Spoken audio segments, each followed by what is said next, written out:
always have something to invite people to. Welcome to another week of Marketing 101 for chiropractors and service providers. This week, we're talking about consistency. My coaches, Lacey Book and Sean Dale, that I've been using the last few years, came up with an acronym in the Black Diamond Club called Always Have Something to Invite People to. It just pretty much created an acronym for something I've been doing for my entire career over 15 years, is always having events in-house in the office to invite people to, whether it's workshops, nutrition consults, kids day, backpack safety day, toys for tots, food drives, whatever it may be. It's always having something to invite people to in your office. It creates community. What a great concept it is. And that acronym is just perfect for what every healthcare provider should be doing to build community in their local areas. Always having something is just a routine event that happens at least monthly. This is something perfect. Some of my colleagues that have come up with ideas had dads and donuts. That's a great one for family offices to get the men involved a little bit. Maybe you're a male practitioner and you're trying to feel like I need to do something.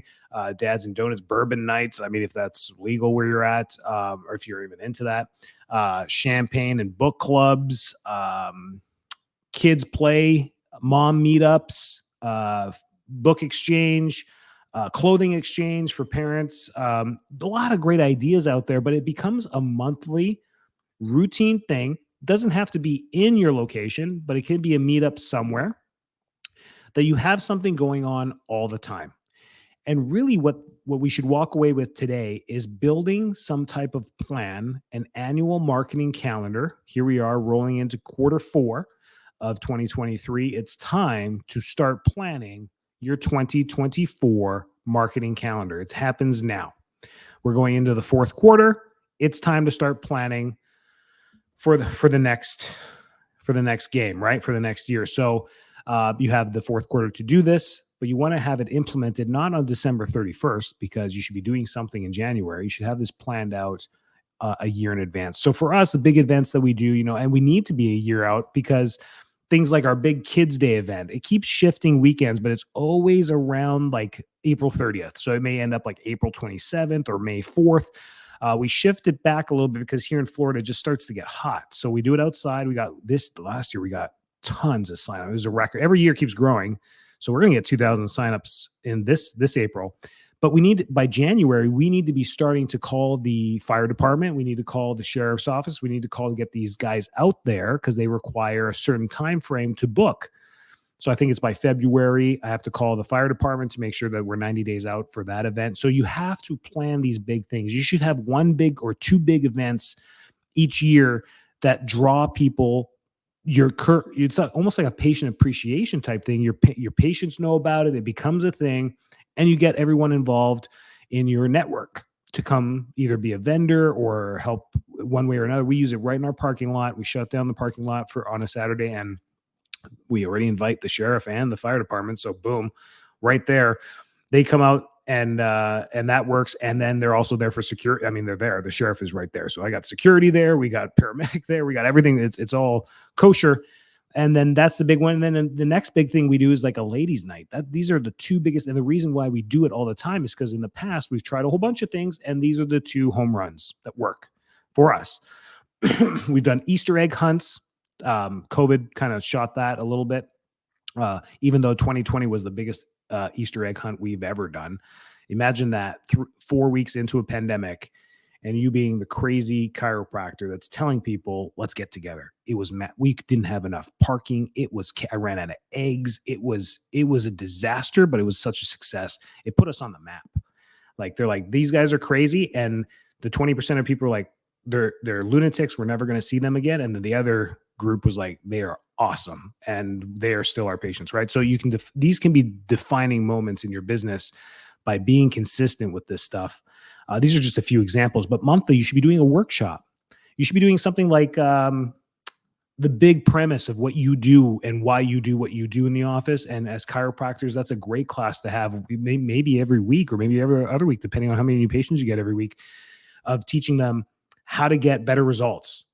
a class about, sticking to care, doing the homework, listening to your doctor, doing these few things at home, focusing on a little bit of nutrition, getting good night's sleep are all ways to heal faster and better through your chiropractic journey with us. That's one that's always, you should have that. Then you should have like something like a mom meetup, or if you're a pediatric office or whatever it is, or bourbon, whatever bourbon tasting night, you could do that offsite at a distillery, or um, cars, coffees, and dads, out in the parking lot. If you have a parking lot on Friday mornings or something, you can bring out their, 1975 Corvette or whatever it is. There's a whole bunch of ideas, and maybe none of these are hitting with you, but it's not my job to figure out exactly what works for you, unless you're my coaching client. Boom, then I do work for you. But other than that, you can figure these things out. Do the things that you love. If you love books, do that. I know Dr. Kristen up in Minnesota. She does a book club routinely with her patients. It's great. She's a pediatric chiropractor up there. Lots of great ideas out there. Talk to colleagues, snoop around on social media, see what they're doing. But it's about being consistent. I got another client up in Michigan. He loves nutrition. He's implementing a monthly nutrition program that it's free for them to come to. They know it's always going to be there. He may turn it virtual. There's a lot of ways to do this, but you have to be doing something that is routine, something that they know that if they miss this month, it's going to be there next month. And you're thinking, well, if it's always there, they're never going to show up because they always know there's another one. That's not true. They want to come. They want to make it happen. And then what you need to do with these events is take pictures and post for the next 2 days after the event. And before, to promote it, of course, but afterwards, just create FOMO. You missed out. We did this. This happened. This was cool. Listen to what Sally had to say at the event. And you post that content. It's great content there, creates FOMO, fear of missing out, that they missed out, and then they're going to sign up for the next month. Great absolute principle to be focusing on when it comes to always having something to invite people to. Do what you like, do what you love. Our associate Crystal does the mom meetup. She's been consistent with it. We've been consistent with some type of mom meetup every month. We've tried cycling yoga teachers and lactation consultants and midwives and doulas to come in just to switch it up so that your reoccurring group keeps coming back. But it doesn't have to be the same 10 people that keep showing up. Maybe it's the same event, and after 2 or 3, your patients are like, well, I've been to one, I've been to all. Maybe you've created something like that, but who cares? You're cycling all the new patients that are coming in to come to that event. So every month, maybe it's more new faces each month, and it's more of a cyclical turnover because the event is the same. And then it becomes autopilot. Either you're hosting it, an associate's hosting it, your CAs are hosting it, whoever's there, it doesn't matter. If it's something you enjoy, you should be hosting it. If it's something you want to delegate it. But just keep consistent and don't give up before trying it at least 4 times in a row. Do it for at least 4 months in a row, because by that 4th one, you'll know if this is working or not. It's about consistency. If you just keep doing it, I would say do it 12 months in a row, honestly. But if it's a losing cause and you did it for a whole year, you probably feel bad about that. So 4 months minimum. Pick it. First Wednesday of every month, first Thursday of whatever it is, third Thursday of each month, whatever it is, keep it consistent.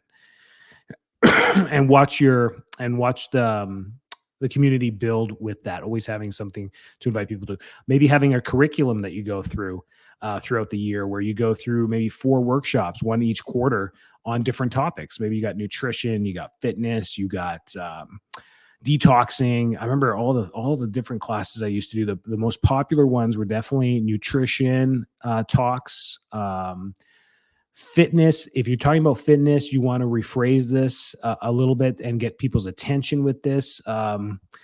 Moving to live longer, moving for longevity, the power of movement and long, healthy life, instead of the words like fitness and exercise. That is being overused everywhere. Same thing with nutrition. Nutrition doesn't mean much to people. So the power of whole foods and the dangers of processed foods, or no one knows what processed foods are anymore. They're pretty much everywhere and everything. Come to learn what real food's all about. And you blow their minds with the dirty dozen, and you'll blow their minds with the content that you have and what true whole foods are and why you need to buy most things organic. And we know this stuff, right? They don't. Some of the simplest things, you're your patients don't know or never thought about. They're like, holy smokes, I didn't think about that, right? You're always going to teach them something. So this stuff is always worth it, whether 3 people show up to your workshop or 35 people show up to your workshop. It's okay. Now, what does that constant community create? Referrals. It creates referrals. My chiropractor is the coolest. Well, what your chiropractor do that the other chiropractor? There's a chiropractor in every corner. Right. What are they going to say? Adjust your spine?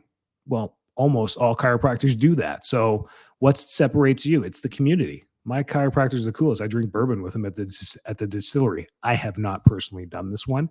I know people that have. And apparently it works. There's champagne and books clubs, and that's just, you got to know your demographic. If you are more of a crunchy type of chiropractor, it's probably not going to be alcohol based. It's going to be more healthy food or healthy topics or something about minimal living or organic living or whatever it may be. And that's all great stuff. It's got to align with you. Don't talk about things that don't align with what you believe in, but also it has to overlay onto your ideal client as well. Okay, a lot of brands out there, the CEOs or the creators of those brands have no connection to their customer base. They're so different. I don't know how those work. Like Ralph Lauren, completely detached from his customer base. He's actually said live, was it? No, it was Tommy Hilfiger. I'm sorry, on Oprah. And he said, if I knew these people were the people that were going to be buying my clothes, I would have never created a clothing company. And that went bad. Really bad, but he's still a multi-billionaire, right? And no one, he probably got, it was like the Bud Light thing. For a couple of days, he was the worst person on the face of the planet. And then the next month, the sheep of the world, us humans, just completely forgot about all that old news and kept buying Tommy Hilfiger shirts. So that was bad. And he's completely disconnected from his product. But typically, most brands, they're connected to the product, very passionate about creating. That's why they invented the product, right? So same thing with you. You've created your business because you're very passionate about what you do. So you automatically have a strong connection to what you do. So, and your patients will too. Your patients are attracted to how you live as well. That's why they're your best patients. They're very similar. They want to raise their kids similar to how you do, or they see some overlap or some agreement with how you live your life and how they live their life. And they're like, yes, I want to hang around this person a little bit more. Just like when you're trying to level up, you want to find people that are where you want to be financially, business wise, wherever, career wise. You buddy up with them, you start learning a lot more and you feel more comfortable around them because you feel like you're gaining something from a relationship rather than giving. So your patients are thinking the same way. They're trying to level up. So if you're that type of chiropractor that levels up for them, they're going to refer more people because they want to level up. Naturally, humans want to level up everybody. We want to level up everyone around us. Unless we're in an anxious or depressed state, then we really don't care about that because we're so shelled. Anyways, this isn't psychology. This is marketing. So always have something to invite people to. Think about this. I want you to end this podcast and just like, okay, well, what could we do in our office? Our office is only 900 square feet. How could we start this? How can we do this? And it's just creating a calendar of things that you can do. I've tried 1,000 things. If you need ideas, just pick my brain. Movie, like we did the movie night when we first started our very first Christmas in our office. We did, or maybe it was the second one, a movie night. A whole bunch of kids came into this. They got to bring their sleeping bags, and we watched the Polar Express. Well, that went sideways quickly for a bunch of reasons. Apparently, the Christians don't like Polar Express, so we got a lot of nasty things about why'd you pick that movie? What freaking movie do you want me to pick? You guys don't like Disney. You don't like Polar Express. What the hell? And then you guys, I'm one of those guys too. But then we had the kids that showed up. We got pizza. We got popcorn. One kid apparently not supposed to have dairy, and all we bought was cheese pizzas. And she decided, I'm going to have 5 slices. Threw up everywhere, right? So that's our thing in our new office. So these are things you got to think about. There's side effects to the events that you do.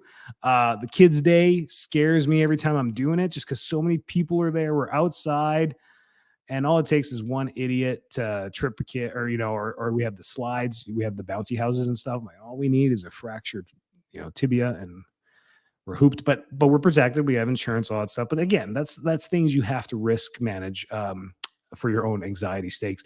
But if you keep it small and simple, and people are coming around to like talk about books or a book club or pathways, ICPA has like a pathways magazine. They have a pathways program. That's a great one. Those come out quarterly. So you can have like a a monthly thing to invite people to, but once it comes out, the new issue comes out, you can talk about that issue three months in a row. So what we're going to talk about this portion of the magazine on one. We're going to talk about another subject in the magazine too, and it gives your clients a chance to read the magazine. Maybe they can bring questions to it. Typically, and it's just a get together, and people just want to be somewhere where it's worth going to. People are so busy right now. You got to offer something. Like if you're going to do champagne and book club, make sure you get the good champagne that everybody loves, right? That's the stuff. Or if you're gonna bring in some food, make sure it's food that people actually really love. Let's like good food. So pick the local plate, the local awesome place that sells whatever the awesome thing is in your neighborhood, and you get those. You bring those cinnamon rolls, you bring those cannolis, you bring whatever it is to the event, and that's just your thing. You build a relationship with that restaurant, whatever it is. Make sure, think about what you would go to. You're so busy. You got your kids. You got so much going on in your life. What would entice you to go to? If your dentist was doing something monthly, you wouldn't go, right? What would they possibly do or say to help to make you go to their event, right? You got to think about this. If they gave away an iPad every time, I'd probably go. I don't know. Think about what it goes through your head. Like me, I'm not going to anything. I got no time for nothing. So if you're going to get my attention, it's better be good. And it doesn't have to be I don't have to get something. Like I don't have to get a box of Pro V1s every time I go. But the point is, you got to think about you got to know your ideal client. So the homework here is put up a whiteboard in your clinic, and you say, what's your favorite restaurant on that whiteboard? And you leave a couple markers up there, and your CAs all write their favorite one. So you got 2 restaurants on there, and that starts the whole thing. And you leave it up there for 2 weeks. And this whiteboard will be full. People will start to write their favorite restaurants in the local area. Boom, you just got yourself your own survey right there from your ideal clients that are coming to your office right now. That's perfect. Then you can translate that to an email newsletter. Hey, we have this survey. Go fill it out for a chance to win a $100 gift card to Target. It's 1 gift card. It's $100. You send it out to your email list. For those of you that don't have an email list, see, you're screwed. You're completely screwed. There you go. You're done. Your business you're going to tank. No, I'm just joking. You've survived this far. You're probably going to make it. But the importance of having lists and having these blasts that you can bring out, then you can do your own surveys. You can get your own data real time right now where people are at. Things have changed. Things are changing so fast. The pandemic changed a bunch of stuff. Now we're going into recession and inflation. That changed a bunch of stuff. And then next year, we're going to go into other stuff. The bright side of this is you're going to keep your head above water right now for the next 4th quarter and 1st quarter next year. By April next year, if you've kept your head above water and you've been breathing the whole time and you've been keeping your clients happy and you've been building your list, you will be a millionaire in 2025. That's how good it's going to be if you can storm this right now. So do these things. There's a purpose right now. I've got intention. You can hear my voice. It's clear. It's loud. The audio is perfect because I wanted to make sure that this message gets through. Last week, we talked about organic marketing, referrals, asking your patients when they come in every single time about referring to you and how to do it in a great way that works. This week, always have something to invite people to. You're going to create an entire schedule for next year, and you're going to use Q4 as your test run right now for the next 3 months to test run your idea. And then if it's a home run, you're going to run it all next year. And this stuff's all free. It's just organic. If you have questions, reach out to me, enricod.com. I'm on Instagram, Facebook, LinkedIn. You can reach me. Most of you have my cell phone number. I think it's on my website. My cell phone number is on my website. You can just text me anytime you want. Any questions you have, I'm here for you. To your success, have a great week.